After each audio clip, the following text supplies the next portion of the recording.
first question, can you tell us about which level of education system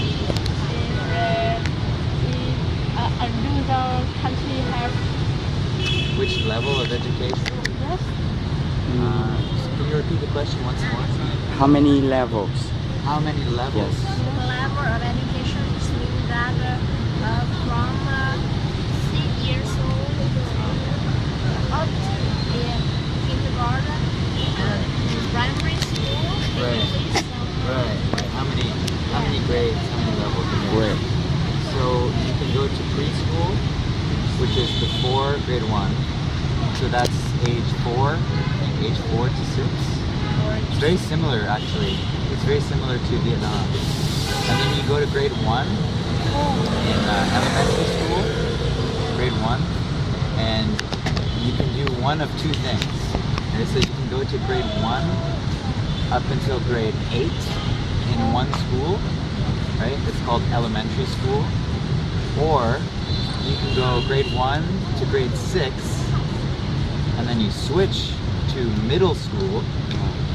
Middle school, it's only grade 6, 7, and 8, I think. And then from middle school, you go from middle school to high school, which is grade 9, 10, 11, 12. Okay? So you have preschool, elementary school, middle school, high school, and then after high school you can do post-secondary school. Post-secondary? Yeah, so university, college, or university. Yeah. What's different from the college and university in your country? Colleges are more practical, hands-on knowledge. Okay, so that means like if you go to college, you learn to become. You don't do as much reading, you do more physical work, right? Like hands-on kind of work. If you go to university, you do lots of theory, like lots of reading and lots of essays, like writing. You know what I mean? Yes. Writing essays. Yes. And you do lots of research. Academic study. Yeah, that's more for university. But it's kind of less. I think now university and college are becoming more similar. So you can receive a similar education if you go to college or university.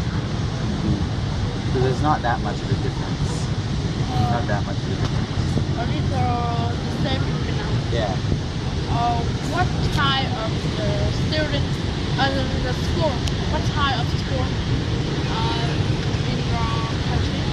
For example, the private school and the public school. Right. Yeah, we have the same. But I think in Vietnam there's more private schools, maybe. I'm not sure. But most people go to public school. Most people go to public school because public school is free, Okay. right? You don't have to pay. So if you're a citizen, you go to elementary school or middle school or high school for free or for very cheap. But if you go to a private school, it's very expensive. So you have to pay lots of money. But then when you go to university, it's like extremely expensive. Yes. So that's the big difference, I think. In Vietnam, it's not too expensive, right? To go to university, it's not so bad. I think the most of the students in your countries always go to the dormitory to live when they learn in university. Yeah, usually it's just for 1 year. So most people study undergraduate, right? 4 years at university. And the first year they live in a dormitory, and then for the next 3 years they live in an apartment or a house that they share with other people. Okay. See what I mean? What about the scholarship in university? Is it easy to get it? No, it's not easy. It's So not easy. what is the condition you have? You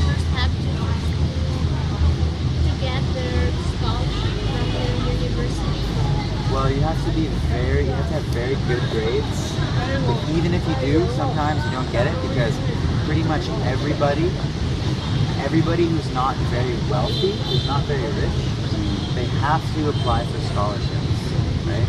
Because university is very, very, very expensive in Canada, and it's becoming more and more and more expensive as time goes on. So lots of people can't afford it, and they have to borrow money from the government, right? But the problem is that they have to pay the government back. Right? Like me, for example, I couldn't afford university, so I had to borrow money from the Canadian government. And now me and most of my friends, we owe, thousands and thousands and thousands of dollars to the government because we couldn't afford to go to university. After you work, you can earn money and pay back to the government several years later. Several years, but some people it takes 20, 30, 40 years to pay back. Because sometimes it's so expensive that you cannot pay them back. Like you have to give them small amounts every month, right? But it's also expensive to live in Canada, right? So it's a big problem. And lots of students are very unhappy because they have very big, it's called student debt. When you owe money, it's called student debt. That's the biggest problem. So we're trying to make it less expensive so that people can go to university and not have to worry so much about finding a job right away, finding a job that pays well, and then having to give everything that you earn back to the government, right? Yeah. After the graduating the university, it is easy to find a job. No, not really.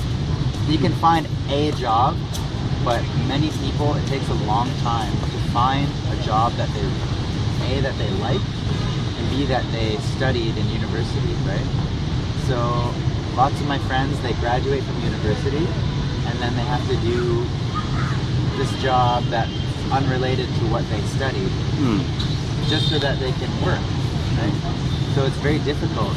It's easy to find a job, which is very good, right?